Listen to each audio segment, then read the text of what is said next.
ourselves accordingly. Accordingly. What's up, boys and ladies and gentlemen? This is Postgame Productions. We're doing our Week 1 predictions. Let's go. Let's get into it. Week 1. All right, so let's just start. Technically, the game's already happened, but we both already know what our prediction was for this game. Yeah. Cowboys at the Eagles. First game of the season. Who do you got? Well, I got the Eagles, obviously. Yep. I just think their defense is just way too good, and their offense is just way too good. Their team's just too good. Valid. I see it. I'm very big believer in the Eagles as well. I think that the Cowboys' offense is going to be really good. Even in this game, I see them having like a good offensive performance, but their defense, they just don't have guys that are really there. Yeah. Like, they have 2 corners that they paid, but I'm pretty low on both of them. But beyond that, I just see the Eagles running away with this one. Yeah, I agree. Next, we got the Chiefs at the Chargers. This is your favorite in team. Brazil. Yeah. I hate the Chiefs, but I can never pick them against the Chargers. Patrick Mahomes is 7-1 against Justin Herbert, and I'm just generally lower on the Chargers when it comes to the Chiefs. Any other team, I like the Chargers a lot, but against the Chiefs, give me the Chiefs. That's fair. Yeah, I mean, I got the Chargers. Call me crazy. I think they're going to come out punching this game. I think maybe the Chiefs might have fallen off since the Super Bowl. We'll have to see here. But I hope so. Yeah, Chargers from New Kids on Block. All right. Next game, we're going to go with the Raiders at the Patriots. I got the Patriots in this one. I really like the Patriots a lot this season. Mike Vrabel is one of the better defensive coaches in the league. I'd even say just better head coaches in the league. Like, I put him in that top half. He got done dirty by the Titans just because they had like a little power struggle going on. Yeah. But honestly, I like where the Patriots are at. Don't get me wrong, I am kind of high on the Raiders as well with Geno and Pete Carroll added to the team. But this Patriots team, I see them being really good this season. Yeah, I do too. But I have the Raiders edging this one out, actually.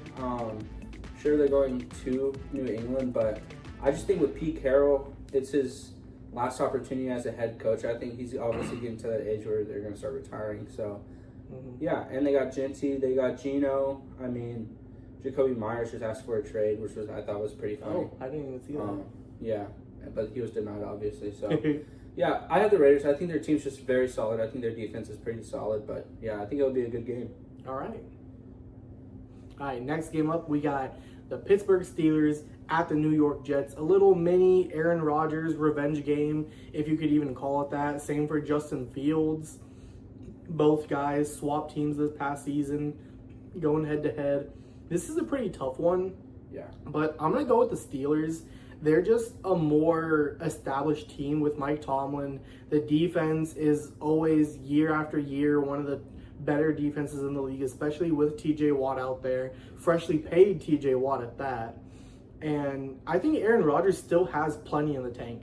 I think he's still a great quarterback. Obviously, everything that happened with the Jets has been kind of bad, obviously. That's why he's in Pittsburgh now. But I still think that the Steelers' offense will do more than enough to supplement what their defense can do for them.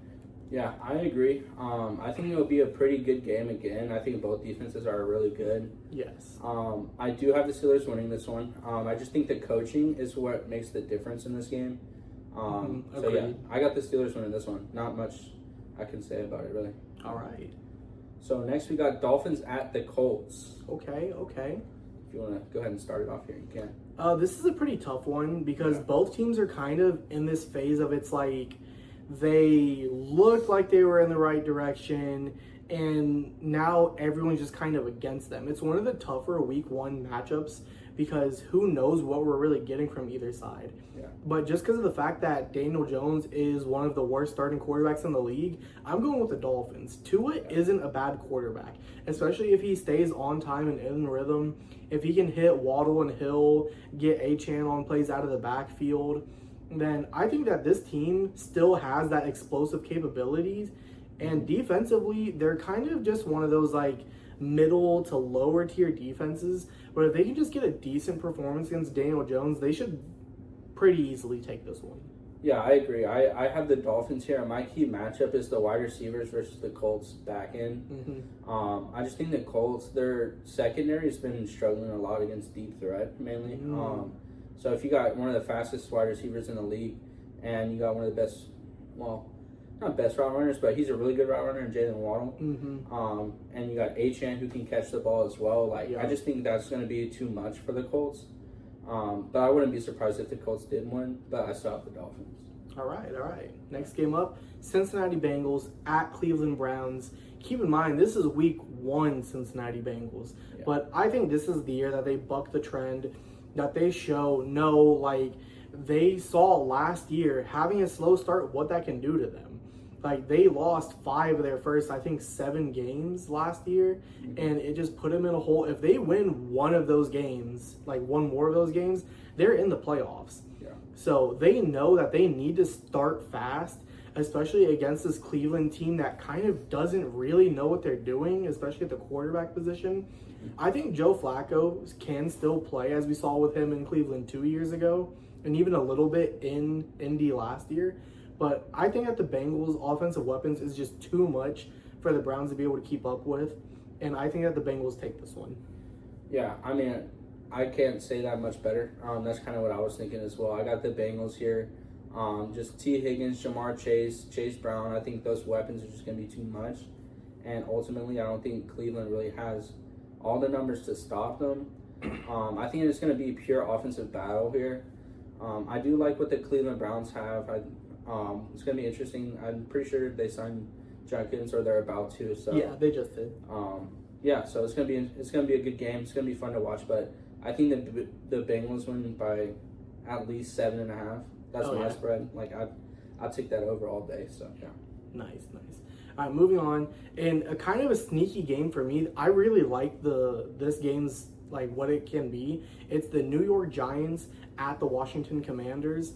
And honestly, I'm really high on this New York Giants team. It's just they have such a tough schedule this year that I don't think they're going to be able to do anything with the team that they have. But they have, I would say, the best D-line in all of football, because they have 2 great edge rushers and a third good one, 2 good interior D-line. And then it's their back end, they also have good coverage in the secondary. And the only thing that I really do see an issue with this team is the offense. And what are we going to get from everyone on offense not named Malik Neighbors? Yeah. Are we going to get anything? Because Tyrone Tracy, he started the season really good, but in that kind of third quarter of the year, he didn't really do much before finishing a bit stronger.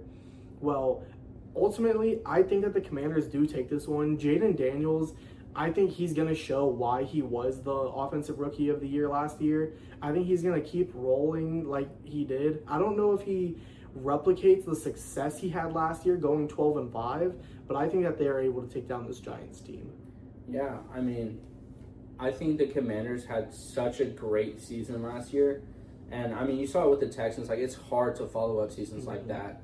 And it's just going to be depending on how they're going to do. I think the Giants actually have such a good team. They become, one of my sneaky, favorite teams just because of the pieces that they've added. So it's going to be interesting. I know they have Scatterbo as well in that passing game to see how he catches out of the running back spot. And then Neighbors catching as well. Theo Johnson starting? Is that... I'm not 100% sure. Okay. I couldn't tell you. Yeah, but I think the Giants actually have a sneaky good roster. I think their defense is going to be really good.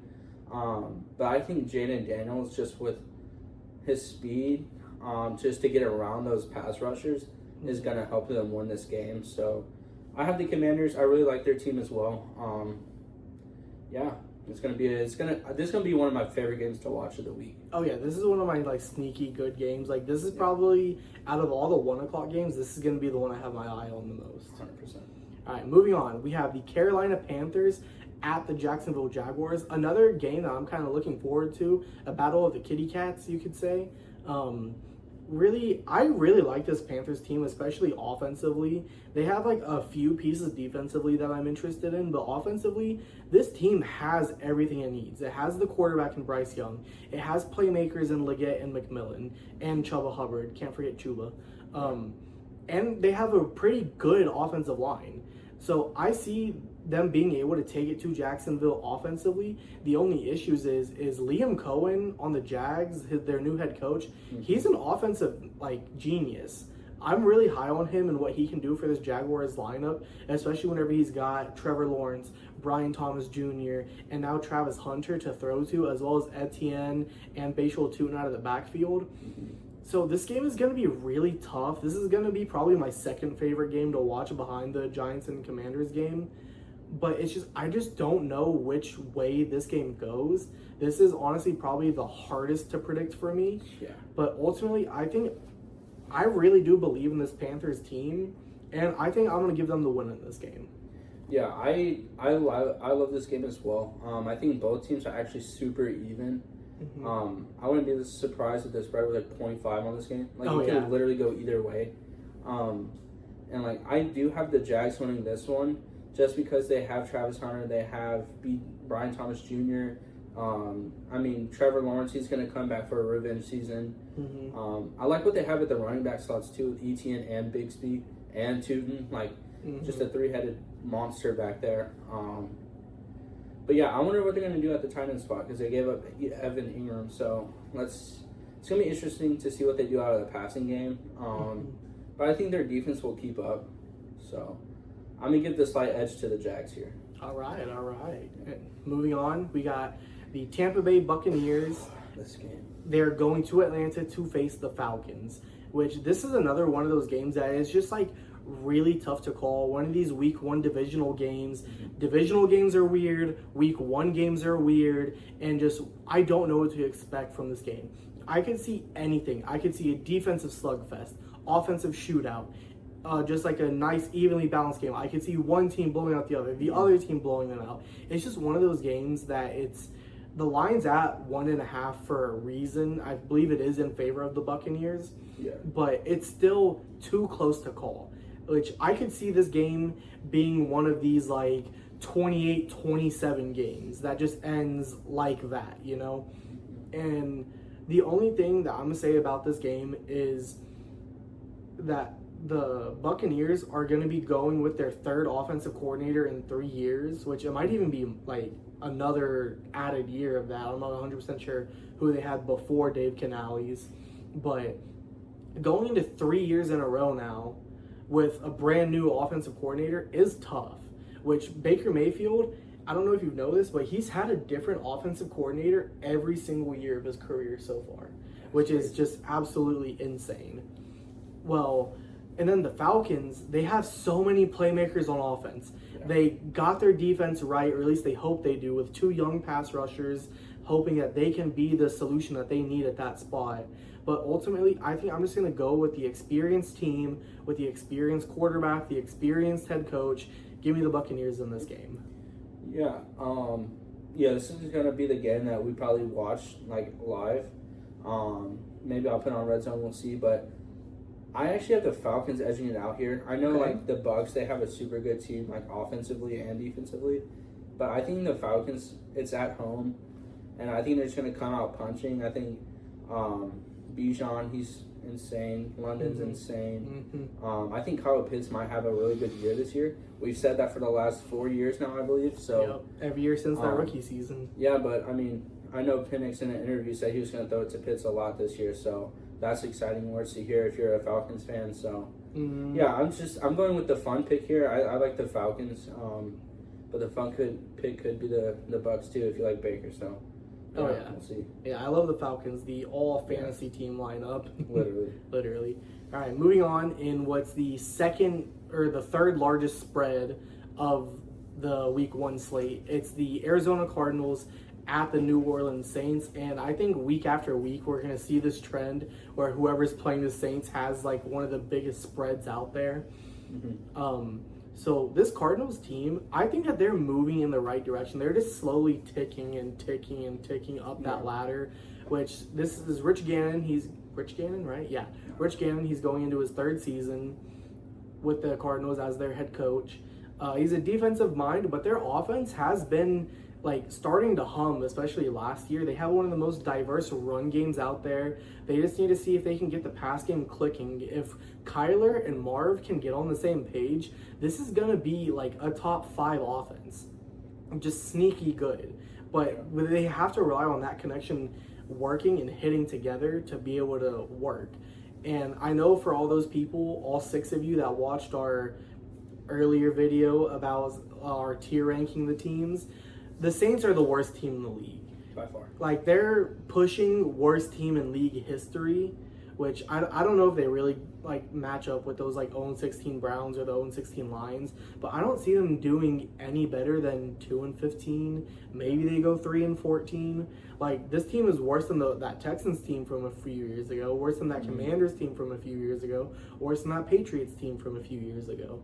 This team is a true bottom feeder, and I think every single week I'm going to choose who's going up against the Saints. Not because I hate the Saints. It's just time for them to bite the bullet, hit the rebuild, and just wipe the slate clean. I think the Cardinals run away with this one easily. Yeah, I agree. I'm not going to say too much about this game. I think it's just kind of obvious. I have the Cardinals here. I think their offensive weapons are really good. I like that they're going to implement their RB2 a lot more, so that's going to be fun. I think Trey Benson's going to have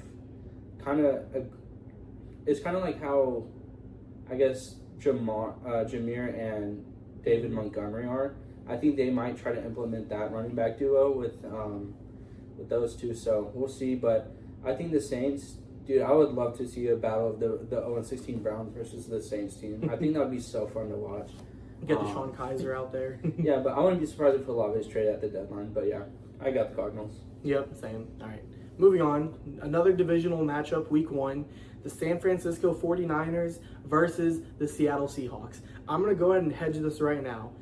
If CMC plays, Niners. If he doesn't, Seahawks. I know that's kind of a cop-out answer, but he really is that much of a difference in this matchup. Because CMC, every time he's played against the Seahawks team, he's lit them up. Every single time he's gone for like over 100 all-purpose yards, 1, maybe 2 touchdowns in each game. And I just see with this Kyle Shanahan-led team, this Brock Purdy-led offense, they're going to be putting up points, even against this Mike McDonald defense. But I just don't see the Seahawks offense keeping up with them if they have CMC. Now, if they don't have CMC, I could see their defense holding them under 17 points. And like, if they hold them under 17, the Seahawks only need to score 17 to win this game. And with it being a divisional matchup, they're going to play it tough. It's going to be a battle. But ultimately, if I have to choose one way or the other, if I don't know if CMC is playing, I'm going to lean towards the Niners in this game just because I think that they're the more experienced team. I think that they're more well-rounded, and I just think that they have the better quarterback. Yeah, I'm gonna go with the 49ers. We'll just go with the CMC is going to play. Yes, he is expected to play. Yeah, so I think I got San Francisco by this one. I wouldn't be surprised if it's a close game at all. Oh, yeah. I think we'll see how the Seahawks play, but I like this 49ers team. They got rid of Debo, but like they still have Ricky Pearsall and IU coming back later in the year. Like, I think they're going to be like a second half team, but I still wouldn't be surprised if they won this week 1 game. Actually, I think I'm gonna make things interesting. Just don't sleep on Jawan Jennings. I'm just gonna say that right now. I'm gonna go with the Seahawks here. Okay. I kind of talked myself out of it while I was hyping up the 49ers, but I'm just like, outside of Ricky Pearsall and Kittle, like they actually don't really have like the next guy up, like Jawan Jennings, obviously, but like I really do like the Seahawks team. So I think Cooper Kupp's a great addition alongside with JSN. So yeah, I'm gonna go with the Seahawks. All right, tough one. All right, now this next game is the largest spread of the week, even including the Eagles, Cowboys after the Micah Parsons trade. At an 8.5 point spread, we got the Tennessee Titans coming to my Denver Broncos, and what I think is going to be a shellacking. I know Dre Greenlaw is going to be out, our big defensive addition from this past year, but even without him, our defense was still amazing last year. We have Singleton coming back into the lineup, and we have a couple young guys that look like they're ready to leap into a starting role. And really, I think that the offense is going to be clicking. The defense is going to be buzzing. And then the Titans, they have a rookie QB coming into play against the D-line that had the most sacks of all last year. And we haven't lost a single person. We paid 3 of them. And we're just looking to keep that just absolute just energy off the D-line, which they're going to be rotating in and out. Like, we had 2 guys off the bench that combined for 10 sacks last year. And that's our bench, 10 sacks between the 2 of them. That you don't really get that very many places. You don't get that among starters in everywhere in the league, which ideally you do, but not everywhere. But right now, I think that this Denver Broncos team is going to kick the crap out of the Titans, and I can't wait for them to prove me right. Yeah, I got the Broncos here. Yeah, I don't think it would be close, honestly. I think it's going to be a fun game to watch. I don't think it's going to be a close game, though. I think this is the week that the Titans try and see what works for them, more or less, with their wide receiver core. I know they have a lot of pretty good depth at wide receiver at this point. But yeah, we'll see. It's either going to be a good week for the Titans or it's going to be a horrible week for the Titans. But going against one of the best defenses in the league, yeah, good luck. So, yeah, I got the Broncos. Yes, sir. All right, moving on. We got another big divisional game that's going to be absolutely crazy. We have the Detroit Lions going to Lambeau to take on the Green Bay Packers. And this game is going to be tough. We got Aiden Hutchinson coming back from injury. He was looking like the defensive player of the year last year before, he went down and Surtain was able to capitalize off of that and get the award for himself. But then the Packers just made the biggest trade of the past 5 years easily for Micah Parsons. And he is one of the top 5 defensive players in the league, like year after year, since he was drafted. Like, he was in consideration for Defensive Player of the Year his rookie season. He easily won Defensive Player of the Year. But either way, I still think that this team is going to be really good. And the Lions are going to be great. The Packers are going to be great. I just can't wait to see what we get from both sides because I think they're going to be amazing. I think this is going to be probably the best game of the week just because of just how great both these 2 teams are. The fact that it's a divisional game. And the only reason that I do believe the Packers win this game is just I feel like they can just be able to squeak it out with the Lions still getting used to their new offensive and defensive coordinators. I think there's going to be a small bit of gelling before they're able to just get back to where they were offensively and defensively. But the Packers, they are ready, especially with this trade that they just made defensively. They have probably the best pass rush duo in the league with Micah Parsons on one side and Rashawn Gary on the other. And don't forget, they still have Luke Van Ness as their rotational guy now to come in, which I just think that if you put Rashawn Gary on one side, Luke Van Ness on the other, then you can just move Micah wherever you want on the interior, and it's going to be the best pass rush we see in the league. Yeah, I agree. However, I do have the Lions edging this one out. I think their team is just insane. I think their weapons are just too good to stop. Obviously, it happened in the playoffs, but I just think they're just a regular season good team, just like the Cowboys are. The Cowboys, they're good until they get to the playoffs. Last year, obviously, with Dak being hurt and so on. Anyways, that's the Cowboys. But Lions, I just love their team during the regular season. I think Jared Goff is super hard to stop. Last year, the Texans got 5 interceptions against him. Guess who won the game? Not the Texans. No. So, I mean, it's just their defense is going to be super good. Their offense is super good. We'll see how their coaching goes. But, I mean, with Dan Campbell still there, I think they're still in great hands. Oh, yeah. So, yeah, I'm going to give the Lions the edge here. But, Man, don't be surprised if there's a game-winning field goal here. Oh, yeah. There's a reason the spread is only 1.5 points. Mm-hmm. This is going to be one of the most tightly contested games of the week. I can still see it being, like, relatively high scoring, like, get, like, a 27-30 type of game. Mm-hmm. But either way, I think that this game is going to be so fun to watch. It's probably going to be the best game of the 3 o'clock slate for us in the Central Time. And I just can't wait to watch it. All right. Yeah. So now we got Texans at the Rams. This is obviously we're both Texans/Broncos fans here. So, yeah, this game just gets me super high. I love going against Stafford and the Rams defense to start off the year because we get to see what our own line looks like. Mm-hmm. And yeah, I mean, with Kirk being out, it's going to be a little difficult. But I mean, that means the rookies got to step up with Higgins and Knoll. So we'll see. I love that duo with them. And we still have Collins, one of the best receivers in the league. Mm-hmm. But if you switch sides, you go at Los Angeles, I think they probably have a better offense at this point just because their offensive line's kind of set. Oh, yeah. They got Puka, they got Devontae Adams. Kyron Williams. Yeah, like it's just going to be super hard to stop. But guess what? We got the best defense in the league to do it. Second best. So, yeah, we'll see. I do have the Texans taking this one, though. I think we're going to start really strong. I think Nick Caley has a great game plan to go against L.A. He's been there for so long. He kind of knows their ins and outs. Yeah, we'll see. It's going to be a great game. Yeah, I also have the Texans in this matchup just because I don't really think that they will lack defensively.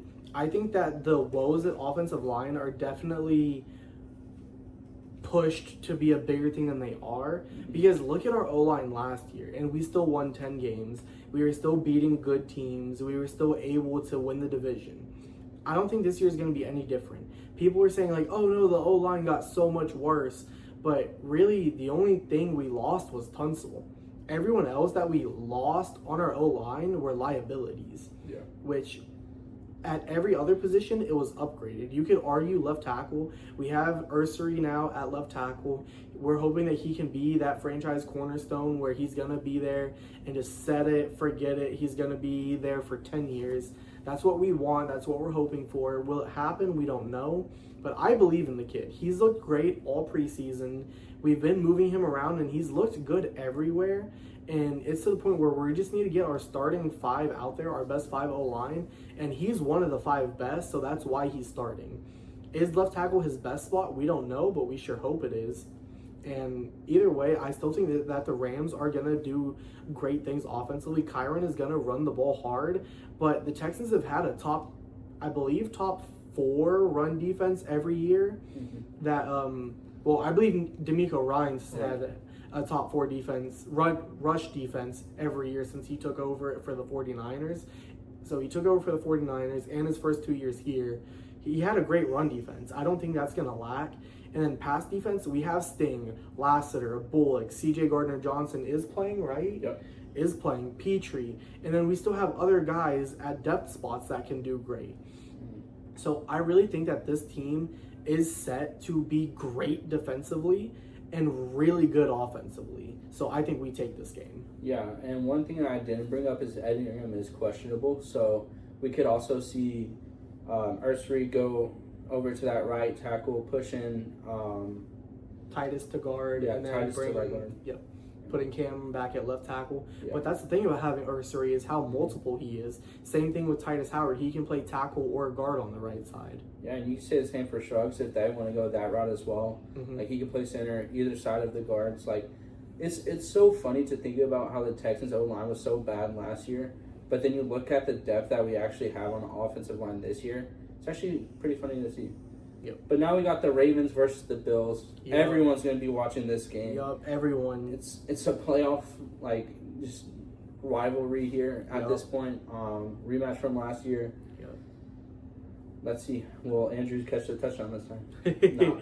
Yeah, well, I think this game is going to be crazy. I think it's going to be just as good as a playoff game. Derrick Henry busted a big old run for like 80-something yards, like right off the rip. And I think that this game is going to be awesome. I think both sides are going to be playing like crazy because keep in mind, this game could already be determining playoff seeding later on down the line, because these are two teams that are going to finish with 11 plus wins. Yeah. Like, everyone already knows that. They're going to be great. They're going to be amazing. And it's just who comes out on top. Because you have to remember, whoever wins this game has a full game and a half lead on the other for playoff seeding. And both of these teams know that. Like, people that would generally sit out for week 1 are going to be playing in this game. Like Isaiah Likely, like, he's going to be playing in this game because they know that they need him out there, even though he probably should be out this game. Which, this game is going to be so fun to watch. Everyone's going to be watching Sunday Night Football. It's going to be an absolute barn burn. It's one of the hardest games to predict. I know I've probably said it like 4 or 5 times already, but this game, it not only is going to be amazing for week 1, but it's going to be amazing to see how the rest of the season plays out. Because one of these teams is going to start 1-0, the other team starting 0-1, and that's a hole that you have to climb out of, no matter what team you are. No matter if you're like the Falcons having to climb up from 0-1, or if you're the Chiefs that have to climb up from 0-1. It's hard to do it, no matter who you are. And I honestly believe that the Ravens are just the more built, well-rounded team. I would say that I believe that they should have won that playoff game, because if you look back at that playoff game, the Bills didn't really get any stops on the Ravens. The Ravens just kept on stopping themselves, and for that reason, I think that the Ravens are going to win this game. Yeah, I agree. I got the Ravens here.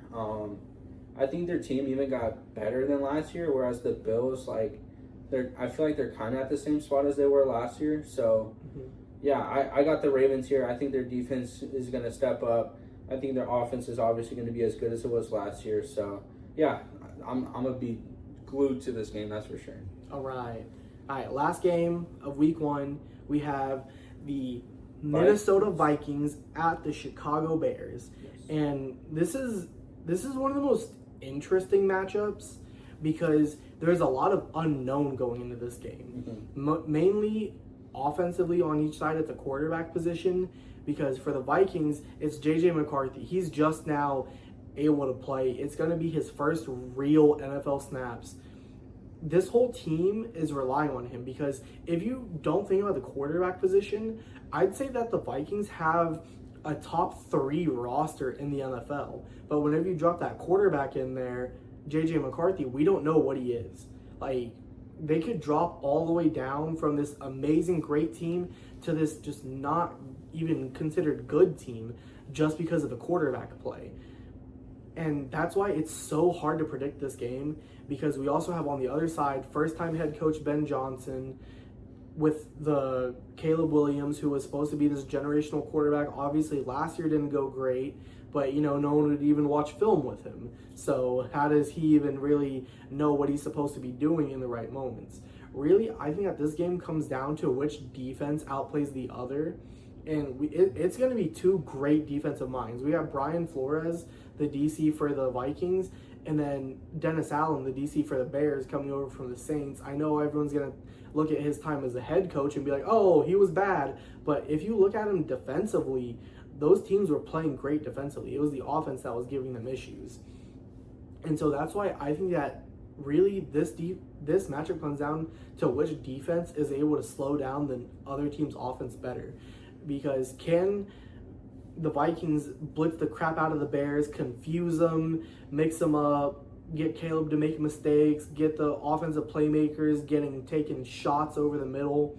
And then on the other side, can Dennis Allen's defense, can he lock down Justin Jefferson? Can he lock down TJ Hawkinson? Can he shut down the run game with Jordan Mason and Aaron Jones? These are things yet to be determined, and that's why I am going to go with the team I think has the better defense, and that's why I'm going to pick the Vikings to win this game, because I just love Brian Flores as a defensive coach, and I think that they're going to be able to scheme it up better. I think the Vikings take this game.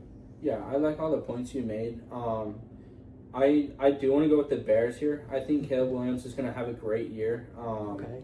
He has the right coach to be in charge of him. He looked great in the preseason. I think that's what he really needed to just encourage him throughout the season to start. And we haven't seen what J.J. McCarthy has yet. I know with Michigan, they relied really heavily on their run game as well, and they have that. So it's going to be really fun to watch. But I just like all the weapons the Bears have. Like they have almost one of the best tight end rooms with Loveland and Komet, yeah. They go so deep at playmakers. Yeah, it's insane. Like they got rid of Keenan Allen because they had people to just too many mouths to feed. Yeah. Yeah. So I love the Bears here. I love Swift too, and their defense is still really good. So yeah, give me the Bears here at home. All right. Those are all of our Week 1 predictions. God bless Bo Nix. And we'll see how it shakes up. We're going to keep track of our records throughout the season. We're going to just, I don't know how we're going to do that, but we're going to have some sort of just thing to go along with like his record, my record, our combined record. And then we'll just see at the end of the year who comes out on top. And then just can't wait to see these games. Can't wait to watch them all live. I don't know if we're going to live stream them. Maybe, maybe not. Maybe just like one game. But anyways, we'll see y'all next time. For sure. And yeah, we'll start off the episodes with our records. That way everyone knows kind of where we're at. Yes. And then if y'all want to see some eliminations through halfway through the season, just let us know what eliminations or like punishments y'all want us to do. Yep. And we'll do it. So just, whatever y'all think we should do for eliminations. Yeah, give us every episode, comment down below what type of punishment you think that the loser should get. We might do something minor every week, whoever's worse, but then at the end of the year we'll do some sort of major, just like have to like shave their head or dye their hair, something like that. But just give us ideas. We'll pick the best one down below. And thank you for watching. We'll see y'all again next time. Later.